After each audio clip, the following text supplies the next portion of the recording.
Hello everyone, Darkovika here, and for some reason I woke up this morning and felt the strange need to give unsolicited advice. So this video is Darkovika's Unsolicited Advice Column, Episode 1. Honestly, no one asked for this. Now today's advice revolves around meeting new people, making new friends, and potentially making new relationships as an adult. Or as a teenager, actually. You could apply this to teenagers. Now, my advice comes from my own experiences, and my experiences are quite limited in that I live in a very, very large city.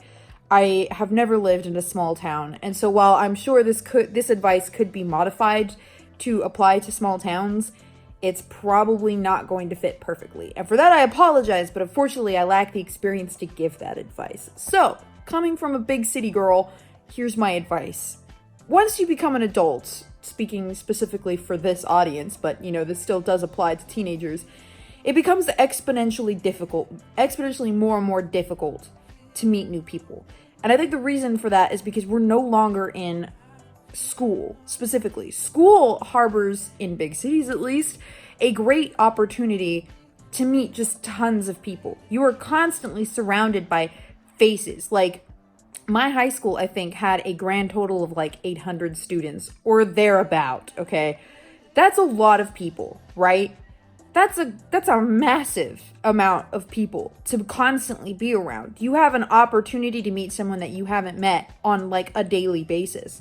But once you leave school, once you leave college, that's gone. The people that you see every single day are the exact same people outside of like customers in retail. They're your coworkers. And while you can build relationships with people at work, if those relationships don't work out, it creates a very negative experience in the workplace, which is why typically I would advise not to date your coworkers, but we all know that love doesn't really work like that. Friendship's a little more forgiving in these kinds of situations. Romance not quite so much, but pretending that this advice really is as easy as zeros and ones, try not to date your coworkers. It creates a really weird atmosphere in workplaces. But that leaves you with nothing, right? Because those are the only people that you see outside of friends that you've already made from school. So what do you do as an adult and you can't meet people? First of all, you need to figure out what your interests are. Are you interested in music, dancing, swimming, diving? Are you interested in archaeology, history? Are you interested in writing? Are you interested in reading? Are you interested in math, science? I already said history. Don't know why I said it twice. That kind of thing. Are you interested in guitars, violins, those sorts of things? That understanding of your interests, and I mean, there are literally millions of interests. Are you interested in blacksmithing, swordplay, armor? Are you interested in museums, specifically? Very odd specificity. That's a word that's not going to come out. Specificity. Yes. Are you interested in mummies, skeletons? Are you interested in hieroglyphics, Egyptians? The people only, not the history. Egypt. Are you interested in gods, the history of myths? Are you interested in Catholicism specifically? That's a thing. You can be interested in that. Knowing that stuff, and the reason I made that list very long is because sometimes people don't realize certain things are interests. Crochet, knitting, drawing, coloring, all of those are interests. All of us have interests. You may think that you're boring, but you're not. You are a complex individual with interests and things that make you happy. That's okay. That is totally... What are you doing? I'm sorry, my cat looks like he's about to try and pounce on me. Are you... He's changed his mind. Basically, figure out what your interests are, no matter how simple they may seem. The next step is to figure out if there are clubs anywhere around you that offer, like non-school clubs, like wide ranges. If you're interested in dancing, there are probably dance studios that offer lessons with large groups of people, or yoga that does the same thing, or, the dancing aerobics. I just forgot the word. It's literally like dancing aerobics. It's like, nope, it's gone. All right. Well, anyways, health stuff. Are you interested in joining a gym? Like, that could be a great way if you take, fitness classes to try to make new friends. It's literally finding an interest that really is interesting to you. Yu-Gi-Oh! Like, go play some cards, right? Join a D&D group. Now, that may not necessarily broaden your horizons as much as you might like. It's about finding multiple groups. There are probably thousands of comic book stores and card game stores within Los Angeles alone. No, that's a really large estimation. That's probably not true. I'd stick to like maybe hundreds, but not thousands. Or maybe, who knows? The idea is to start visiting tons. Find out what types of events they hold. There's a game store somewhere around here that has like weekly meetups and gaming competitions and tournaments. Find out about those types of things. Find clubs is what it really boils down to. People who meet weekly. For example, I joined sword fighting recently. I actually go to classes every week to practice the longsword. This is an interest I have. And believe it or not, I have met new people. And Sam's tail, just flash. I've met new people. I've made new friends. I've really connected with a lot of people because we all share something in common. We started off at one point, which was that we all like swords, and it grew from there. We figured out what every one of us is interested in because we all shared something.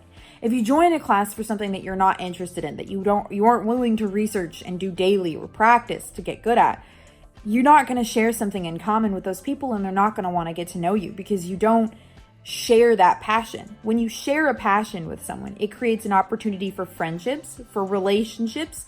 It could be romance, could be platonic, it could be anything. But you open up that bridge, a reason for people to talk to you. Approaching people randomly on the street is not going to really get you friendships or relationships. There will be, obviously the exception to that rule, but that's not necessarily the case. Anybody in at least Los Angeles, if someone comes up to me and asks me, do you want to grab a bite to eat? They could be asking with 1,000,000% platonic, intentions. Sorry, Sam's hitting my phone. They could be asking with 100% platonic intentions. It doesn't matter. I'm gonna say no because I don't know why they're asking me. We don't have anything in common. The only reason they would be asking me is because of my physical appearance. And that's not a comforting thought to me. I don't want someone to want to hang out with me just because they like my physical appearance. It's weird. So, at least to me, I don't know. But, obviously those are really broad generalizations. There's going to be exceptions to every rule. Like maybe you met your best friend because they walked up to you in the middle of a Starbucks and said, hey, can I sit next to you? I see that you have a math book. I like math. That kind of thing. Also, cute little boy. Sorry. That sort of thing. That's how you meet new people. And it really is so very vital to have that one kernel of something in common. Because if you have nothing in common, you have nothing to talk about. It's the same reason why dates with random strangers don't necessarily work out, or why you might, recommend that someone go see a movie before they go to dinner so that you have something to talk about at the dinner date. If you have that bridge already, if you do a martial arts together, if you do, arts and crafts together, you have something to discuss already. You have a bridge from which to build that relationship. And that's literally my advice. Like that's it. That's what I wanted to make this video about, was to give you guys, maybe some of you need this advice, maybe none of you do, and I have made unsolicited advice column episode 1 that nobody wanted or asked for. But yeah, I just wanted to kind of share this thought process. There are clubs for everything, particularly in big cities. If there are no clubs, potentially consider creating a club, because there is a very good chance that someone else is also interested in the thing that you are interested in. But because there are no clubs, you cannot find them. So it is simply a case of going out and just finding people who have something in common with you. Simply walking up to a random person is not really going to build the communication or, relationship that you want. It might. There are exceptions to every single broad generalization, obviously, especially with 8 billion people on a planet. There's gotta be. But in the mass majority of situations, not so much. It's not really gonna work out. It's the same reason why Tinder functions off of a whole, you put your interests, sorry for the shakiness, put your interests, your tastes, and stuff on your profile page. It's so people can find something that they have in common with you. That commonality is so vital, more so than anything else, is having a point in common. So anyways, yes, absolutely sit down and figure out what your interests are. Comment below what your interests are. It's the same kind of thing that you would do on the internet, right? You go to a forum for something that you like, anime, that sort of thing. Go to your local library and find out if there's an anime club that they have that is in your age group. Please stick close to your age group, okay? Don't take this advice and start dating minors. I don't support that, all right? Just be good people. Anyways, I'll see you guys next time. Thank you so much for humoring Darkovica's unsolicited advice column, and I'll see you guys next time. Bye.